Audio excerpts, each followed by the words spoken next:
Kate Hudson is an icon of the romantic comedy genre, but her movies weren't exactly embraced by film critics.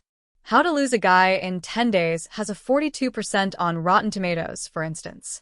Then there's Fool's Gold, Bride Wars, and Something Borrowed, all of which have Rotten Tomatoes scores of 15% or below.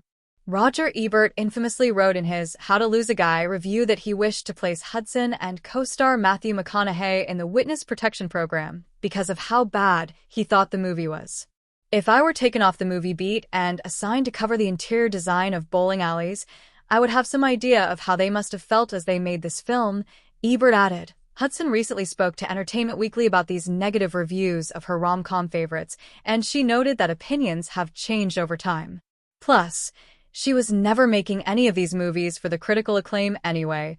I think the critic has changed, Hudson said. In the movie world, critics who are looking at things with a certain microscope might sometimes not be looking at it as what people need. The critic has changed, meaning the whole world is a critic now. When you're making a movie to feel a certain way, I call it a spectrum. Who are you making them for? Are you making it for the critic? Are you making it for the people?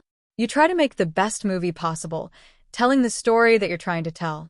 If you're trying to think about it as who you're trying to please, you're probably going to miss.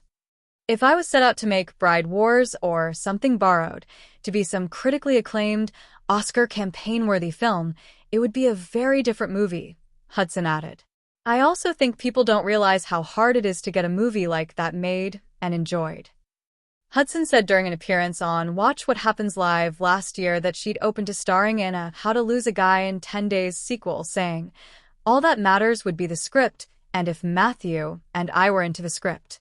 I think we're both totally open. It has just never happened." While rom-com movies have pivoted mostly to streaming platforms in recent years, the genre proved its box office staying power with the $220 million global haul for Sydney Sweeney and Glenn Powell's Anyone But You. Hudson said on The View last year that part of the reason for the rom-com's decline in recent years is because it's hard to get male movie stars to make rom-coms. That's a big part of the equation is to have that event, she said.